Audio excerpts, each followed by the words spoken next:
Okay, welcome to the Garden of Names. This is a series where we identify some of the most beautiful plants and trees in the world and also look at some ways that you can incorporate them in your own garden. So this week we've got arguably one of the most beautiful plants you'll ever come across, and that is Bougainvillea.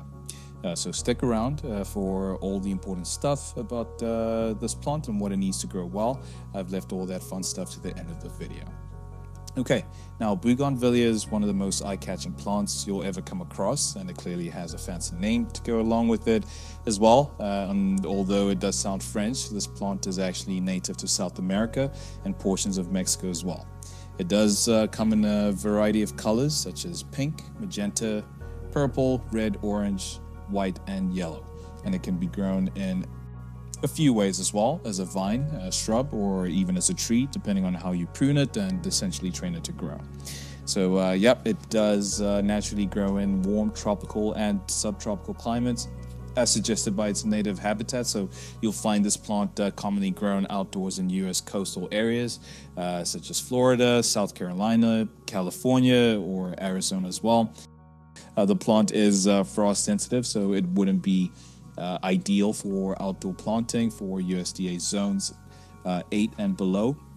Now, with that said, you will find that this is essentially a statement plant in Southern Europe. So a lot of social media posts taken in the south of France, Spain, Italy, or even Greece almost always feature Bougainvillea in some way, shape, or form. Again, because it's showy, it's vibrant, colorful, and it just screams summer and everything associated with sunshine and good times. So we're going to go over a few examples I have on how this plant is commonly grown, and then we'll talk about the things you need to know before planting it for yourself. Okay, so in the first video, which was taken somewhere in Greece, you're looking at the plant in its shrub form. It's growing up against the wall here. It almost looks like a vine, but it's really hard to see from this angle because of the sign that's in the way. But this pink color here is also the most popular of the varieties I've come across, and for most of Greece it just blends in really well with all the blues and the architecture and surroundings. So really well done here in the shrub form. Okay, for the second video, which was taken in the south of Italy, you can see Bougainvillea has been pruned to grow as a vine, which I think also works really well here. This is probably the most common form I've come across this plant, mainly in California. I've seen it a lot as a vine, it just fits in really well with all the greenery, and the pink just is really vibrant, so it just adds the perfect accent again here. So very well done, like everything here in the south of Italy, just very beautifully done. So lastly, we've got Montecito, California. Now, they've actually grown it as a formal flowering hedge, which I personally find this to be the best looking version of the plant. It just looks very well done, again, because it's just really vibrant. So the more greenery that's surrounding it, the better it looks, in my opinion. Of course, you can use boxwood or any other common hedge grown in California, I'm sure.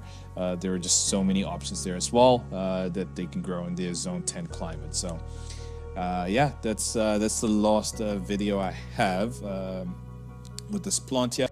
So with that said, we've already mentioned that this is a plant that does well in a tropical or Mediterranean climate. So naturally, the requirements for planting one of these would be similar to its natural habitat.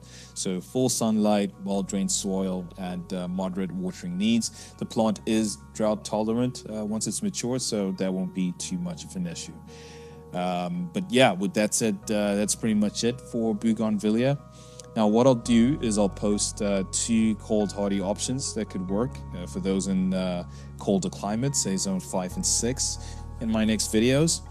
Of course, it won't look exactly like Bougainvillea, but it'll give you a similar look and feel, especially for those colder climates. So stay tuned for that. But in the meantime, I've also linked sites with all the professional growing tips if you decide to give the plant a go.